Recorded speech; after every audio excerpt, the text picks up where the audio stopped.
Hello everyone, my name's Lewis and welcome back to an expert's guide to Hell We're Free.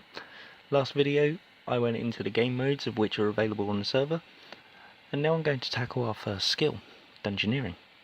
Now of course, Dungeoneering is something many don't consider a skill, and that's completely understandable. And on this server, it's actually found inside the Minigames tab. To access the skill, you must go to the task system, select Minigames and go to page 2. Here you'll find two options, Old Dungeoneering and New Dungeoneering.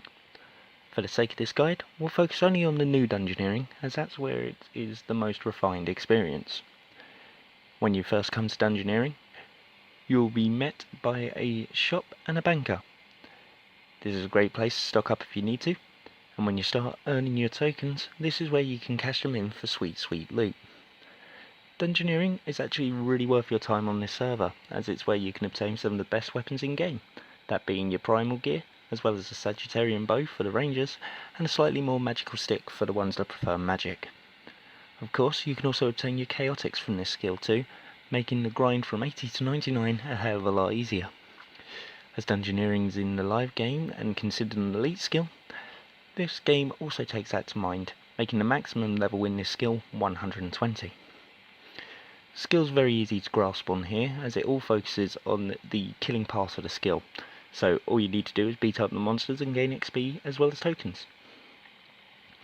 While the experience rates are locked depending on the monsters, you can get a random amount of tokens for each kill, ranging between a specific set of numbers depending on the monster that you are slaying. In the first room, you're going to find rats. Rats are your level 1 Dungeoneering monster, and they will be the easiest to kill. They have 120 hit points, so they don't take too long to go down whatsoever. In order to progress into the next room, you will need a 15 kill count on them, as well as 10 Dungeoneering in order to proceed. Once you do so, click on the barrier taking you through to the spider room. Just a quick note here, if you spam click the barrier and end up going through the barrier again, you will have to get the kill count once more. Spiders, much like the rats, are relatively simple too. They have 240 hit points and can be taken down with relative ease.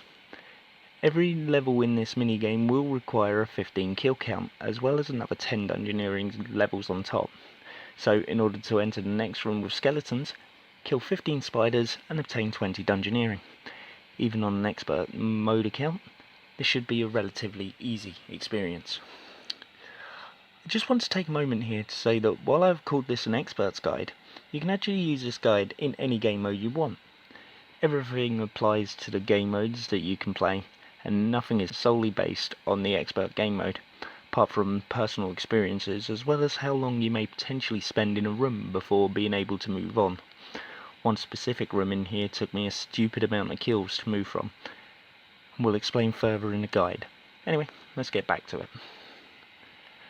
20 Dungeoneering allows you to access the skeleton room. These monsters once again double in hit points, so they have 480 to deal with. Judging on gear, this shouldn't be too difficult to get through.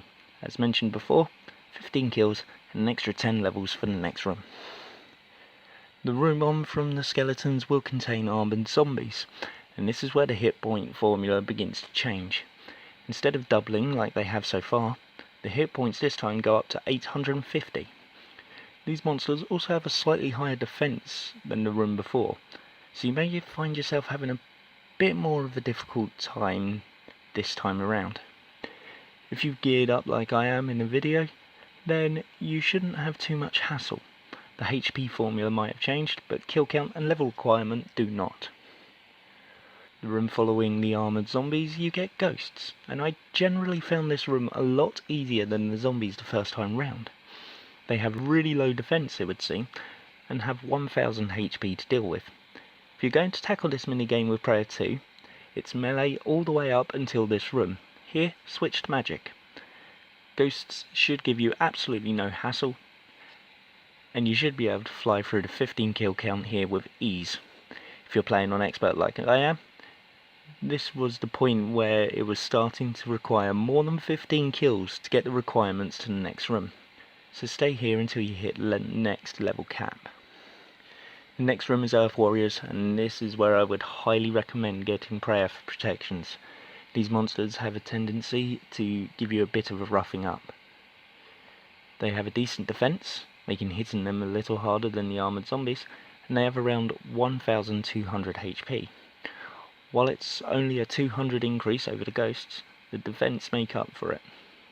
Also, if you are praying, here you want to switch back to melee.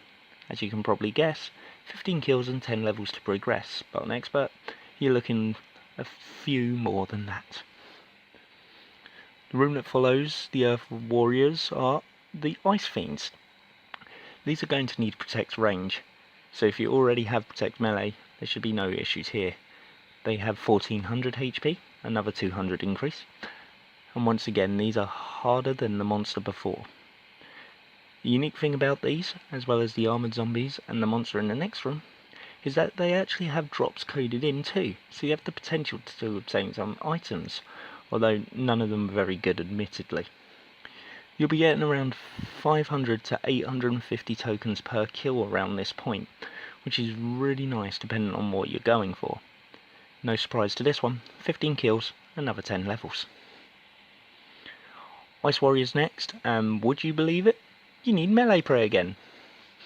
At this point, you need to keep it on melee from here on in, no changes on prey needed. Another unbelievable thing? They increased their HP by 200 over Ice Fiends. That's right, you need to deal 1600 damage to these to finish them off.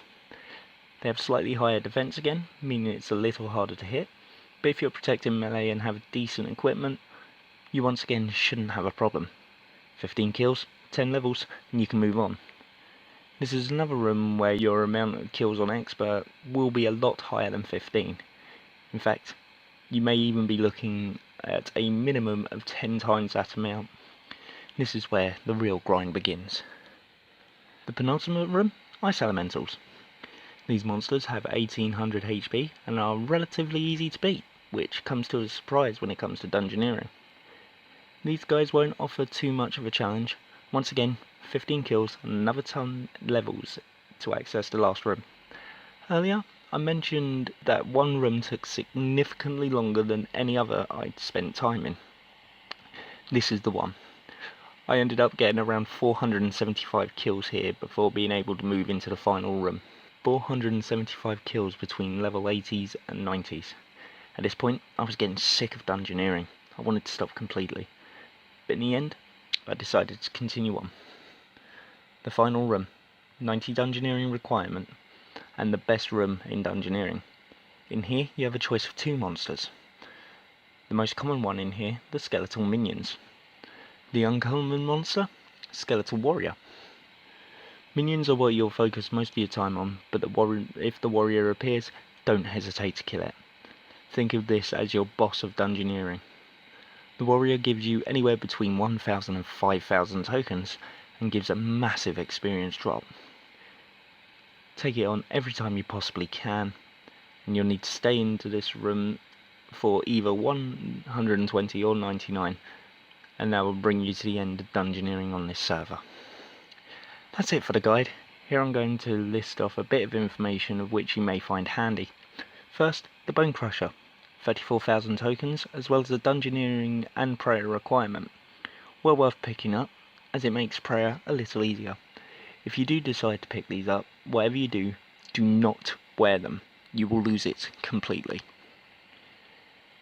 Chaotix all require 200,000 tokens, as well as 80 attack, range and magic, depending on the weapon type you want, as well as an 80 dungeoneering requirement. These are fantastic weapons, but not as good as the next set. Primal. These weapons are absolutely fantastic, but one hell of a grind. All main hand weapons are 1 million tokens, and if you're going for the melee stuff with offhands too, you're looking at an extra 1.2 million on top. So in total it's 2.2 million in order to get a complete set. Trust me though, well worth grinding for. Right, that's about it for this one. As you can tell, this part had a lot more information to get in, and was written over a couple of hours as I played. I didn't mention in the first video, but the last room of dungeoneering is where I was hanging out, and the chances are the whole video has been in there again because lazy editing. I also didn't mention, but I'm part of a support team on this server as well, So if there's anything else you want me to help you with if you join, don't hesitate to ask me, whether I'm writing a script or just playing the game. If you need my help, I'm more than happy to give it to you. Once again, my name is Lewis, and I just want to give a shout out to a player called Lumi. Without him, my time writing this script would have been a long and boring grind. This is Lewis, logging out.